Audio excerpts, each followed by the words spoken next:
Semangat pagi. Bagaimana kabar Anda hari ini?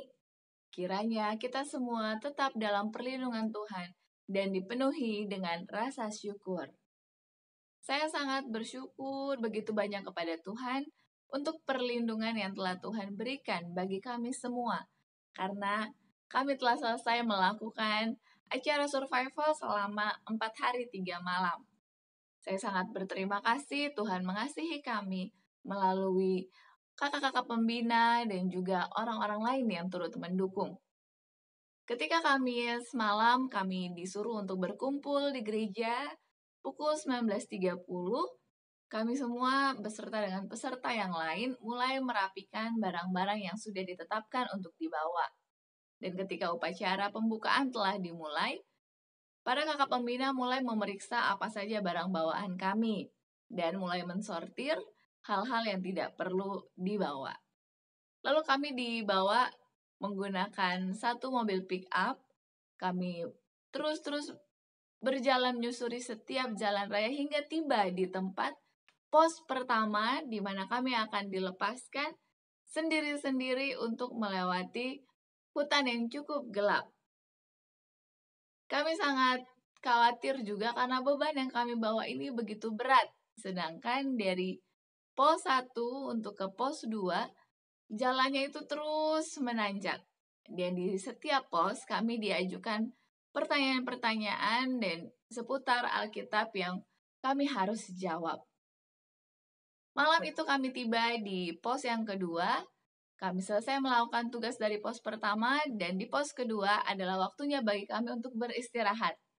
Malam sudah begitu gelap karena tidak ada pencahayaan selain dari cahaya lampu senter. Lalu instruksi dari kakak pembina bahwa masing-masing kami harus membuat tempat bernaung sendiri, yaitu menggunakan ponco jas hujan yang terusan. Jas hujan terusan yang ada satu kepala. Jadi kami menggantungkan tali dari satu pohon ke pohon yang lain, lalu menaruh ponco tersebut atau jas hujan menjadi bentuk segitiga. Dan karena ukuran jas hujan hanya cukup untuk satu orang, jadi kami masing-masing berada di satu ponco yang kecil sekali yang hanya muat untuk satu badan istirahat di dalamnya. Karena itu masih malam pertama kami tiba di hutan, banyak dari antara kami peserta yang totalnya ada 6 orang tidak terlalu nyenyak untuk tidur karena kami pun tidak diizinkan membawa jam tangan, sehingga kami tidak tahu ini sudah jam berapa. Jadi banyak di antara kami yang tidur-tidur ayam aja, tidur-tidur ayam, kadang terbangun, tidur lagi. Karena memang berbeda tidur di hutan dan tidur di kasur di rumah. Tentunya lebih nyaman di rumah. Tapi kalau kita masuk ke hutan, banyak ciptaan Tuhan yang dapat dipelajari. Akhirnya kami pun beristirahat dan siap untuk esok harinya pagi-pagi sekali memulai kembali perjalanan kami. Jadi di hari Jumat setelah renungan pagi, kami terus melakukan perjalanan di dalam hutan, mengitari hutan dengan keadaan jalan yang kadang menurun sekali, kadang menanjak sekali. Memang cukup berat. Saya tidak dapat melewatinya itu dengan mulus dan saya termasuk anggota peserta yang paling lambat berada di belakang. Karena saya rasa kaki saya ini tidak sanggup lagi untuk saya angkat karena beban di tas ini begitu berat. Saya bersyukur kepada Tuhan dari setiap pos yang kami lalui, kami dapat menyelesaikannya meskipun tidak semua pos memiliki nilai yang baik ketika kami diuji. Saya berterima kasih kepada Tuhan bahwa Tuhan telah menyertai saya pada khususnya kuat untuk menanggung beban yang begitu berat sepanjang perjalanan. Sekarang suara saya sudah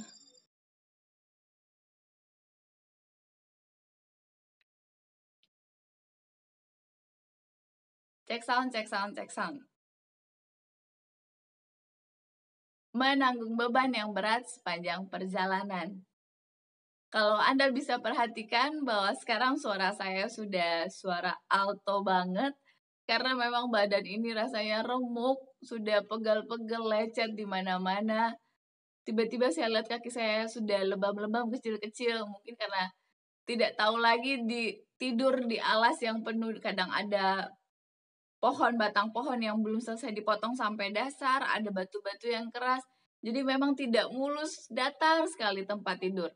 Meskipun sudah dialasi matras, tetap saja ada batu-batu yang menonjol. Itulah mungkin sebabnya kaki saya ada lebam-lebamnya setelah diperhatikan di akhir perjalanan kami. Saya berterima kasih ada banyak sukacita yang saya rasakan dan pelajaran-pelajaran makna kehidupan yang saya dapatkan. Ini hal yang saya syukuri, saya berharap Anda pun memiliki hal yang dapat Anda syukuri. Mari kita mulai dengan mensyukuri hal-hal yang sederhana, hal-hal yang kecil. Oke, baik, mari kita lanjutkan bacaan renungan pagi kita 5 April dengan judul Hati yang diperbarui mengeluarkan hal-hal yang baik. Ayat intinya tertulis di Matius 12 ayat yang ke-35. Orang yang baik mengeluarkan hal-hal yang baik dari perbendaharaannya yang baik. Dan orang yang jahat mengeluarkan hal-hal yang jahat dari perbendaharaannya yang jahat. Mari kita dengarkan penjelasannya. Penyucian yang benar menyatukan orang-orang percaya kepada Kristus dan kepada satu sama lain dalam ikatan sambutan hati yang lemah lembut. Persatuan ini menyebabkan kasih yang sama seperti Kristus mengalir terus-menerus ke dalam hati dan mengalir lagi dalam kasih kepada satu sama lain. Kualitas yang penting dimiliki oleh semua orang ialah sifat-sifat yang menandai kesempurnaan tabiat Kristus, kasihnya, kesabarannya, keadaannya yang tidak mementingkan diri sendiri dan kebaikannya. Sifat-sifat ini diperoleh dengan melakukan tindakan-tindakan kebaikan dengan hati yang berkemurahan. Umat Kristen mengasihi orang-orang yang di sekitarnya sebagai jiwa-jiwa yang indah, yang untuknya Kristus telah mati. Tidak ada orang Kristen yang tidak mempunyai kasih, karena Allah kasih adanya. Inilah perintahku supaya kamu saling mengasihi seperti aku telah mengasihi kamu. Inilah buah yang harus dikembalikan kepada Allah. Tuhan akan menolong masing-masing di mana kita sangat memerlukan pertolongan dalam pekerjaan yang mulia untuk mengalahkan dan menaklukkan diri. Biarlah hukum kemurahan terdapat pada bibirmu dan minyak anugerah di dalam hatimu. Ini akan mengeluarkan hasil-hasil yang ajaib. Engkau akan menjadi lemah lembut, berpengasihan, berbudi bahasa. Engkau memerlukan segala anugerah ini.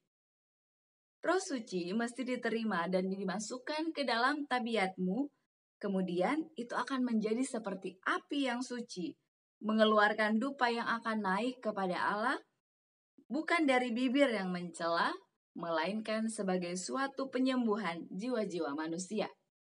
Wajahmu akan menyatakan peta ilahi. Allah menuntun tiap-tiap jiwa dalam pekerjaannya supaya menyalakan pedupaan mereka dari api yang suci. Perkataan-perkataan biasa yang keras dan kasar yang keluar dari bibirmu dengan begitu mudah mesti ditahankan. Dan Roh Allah berbicara melalui alat manusia. Oleh memandang tabiat Kristus, engkau akan diubahkan ke dalam rupanya. Anugerah Kristus sajalah yang dapat mengubahkan hatimu dan kemudian engkau akan memantulkan peta Tuhan Yesus. Allah meminta supaya kita menjadi seperti Dia, murni, suci, dan tiada bercela. Kita harus memperlihatkan peta ilahi. Firman Tuhan pagi ini mengajak kita untuk melakukan tindakan aplikasi supaya kita meminta kepada Tuhan memperbarui hati kita. Dengan demikian, hati yang baik akan mengeluarkan kata-kata yang baik, mengeluarkan tabiat yang baik dan respon yang baik kepada sesama. Biarlah hari ini kita boleh menggunakan kata-kata yang baik. Kita mulai dari perkataan kita. Dan kita akan menahan kata-kata yang tidak baik itu untuk tidak diucapkan. Slogan kita awali hari ini dengan renungan pagi. Saya sangat merasakan kuasa doa selama perjalanan perkemahan kami. Ketika kami tidak memiliki kekuatan sama sekali, Tuhan selalu memberikan dukungan agar kami dapat terus melanjutkan perjalanan kami. Sebagaimana Tuhan menjawab doa saya berharap Tuhan pun akan menjawab doa-doa Anda semua. Mari kita tetap nantikan jawabannya di waktu Tuhan yang terbaik. Jika ada di antara Anda yang ingin turut untuk bersama-sama didoakan, Anda dapat menuliskan usulan doa Anda di kolom komentar di bawah ini dan saya akan turut mendoakannya. Terima kasih banyak, kita akan kembali melanjutkan bacaan renungan pagi kita esok hari. Sampai jumpa, tetap semangat, mari kita jaga kesehatan kita dan kiranya Tuhan memberkati kita senantiasa. Amin.